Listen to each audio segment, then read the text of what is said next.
Hello, ladies and gentlemen. Mr. Hescox coming back to you. We're starting the second section of Chapter 2.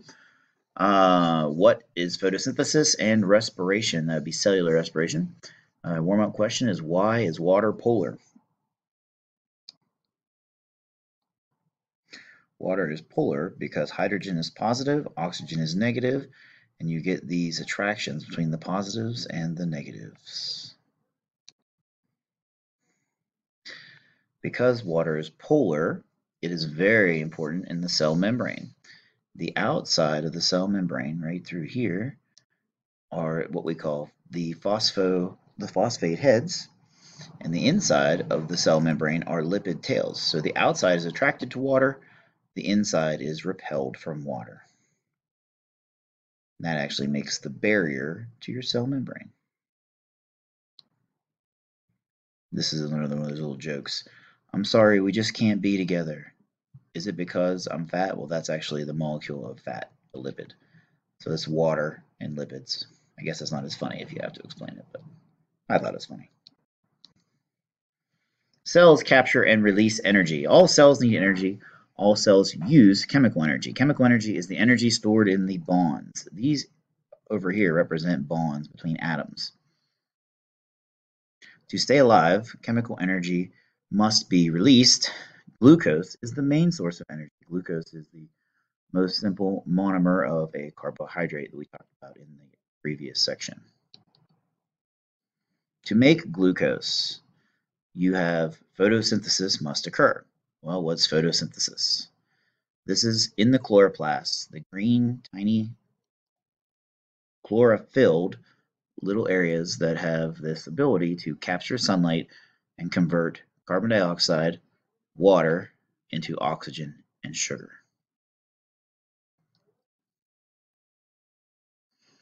The starting materials of photosynthesis are carbon dioxide and water. You allow the reaction to occur because of the chlorophyll, and it takes in carbon dioxide. The water is going to react, and you get oxygen and sugar. So it looks like this. So you have H2O plus carbon dioxide. And you get this arrow, and that means yield. So this is where the sunlight comes in. And that gives us glucose, C6H12O6 plus oxygen gas. Now, if you were in a chemistry class and you were trying to balance that, you have 6 waters, 6 carbon dioxides, only 1 glucose, and you get 6 oxygens.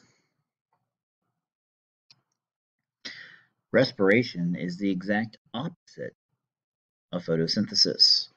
We are going to talk about 2 different types of cellular respiration. You have cellular respiration and then you have fermentation. Cellular respiration uses oxygen to release the energy stored in glucose. We start with glucose and oxygen and end up with carbon dioxide, energy, and water. The equation looks like this. C6H12O6, which is glucose, and we use oxygen to burn it. The arrow means that we yield, so we're going to get energy in the form of ATP, plus 6 carbon dioxides, plus 6 waters.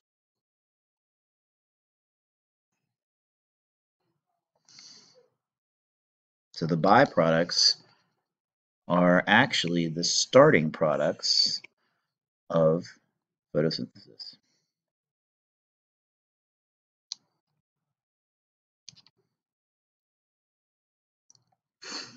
So on this paper here, I have it set up where we would fill this in.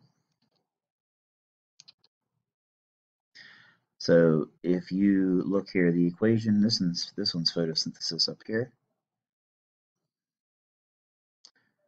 This would be where you would have your 6 H2Os plus 6 CO2s yields C6H12O6 plus 6 oxygens.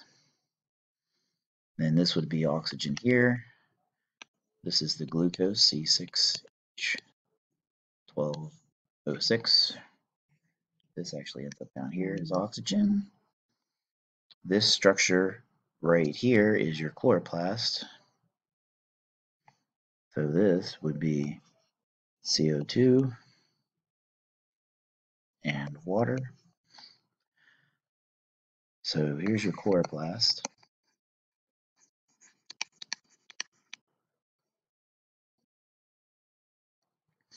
And this is a mitochondria.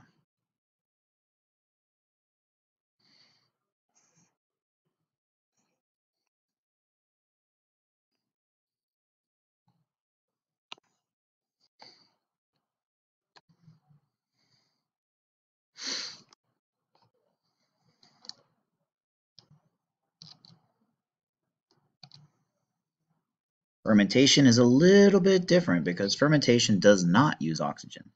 Not everything can go through fermentation. The big things for fermentation are your yeasts. They make alcohol when they fermentate. So if your parents have ever made wine, they take sugar and they add a little bit of yeast to it. And when you bottle it, the oxygen's not there. They actually can run on fermentation for a while, and they actually, instead of producing sugar, they produce alcohol. A lot of bacteria can go through fermentation. Some things that we eat that come from fermentation: yogurt, pickles, different types of cheese. The flavor of chocolate, believe it or not, comes from allowing the cocoa beans to ferment. Pepperoni is actually a fermented sausage. And then even in your own muscles, we can run on lactic acid anaerobic respiration. When your muscles are burning really bad, so if you're in the weight room and you're just curling and curling and curling, and suddenly your arms feel like they're going to burn off, that is actually the acid burning into your muscles when you've burned off all of the oxygen that's stored and you're running on glycolysis. And that is an example of fermentation. Takes us to the end of this section.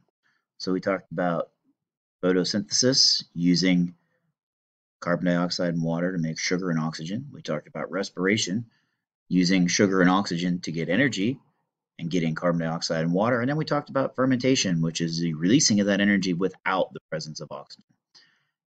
Your body can do it. Yeast, things can do it too.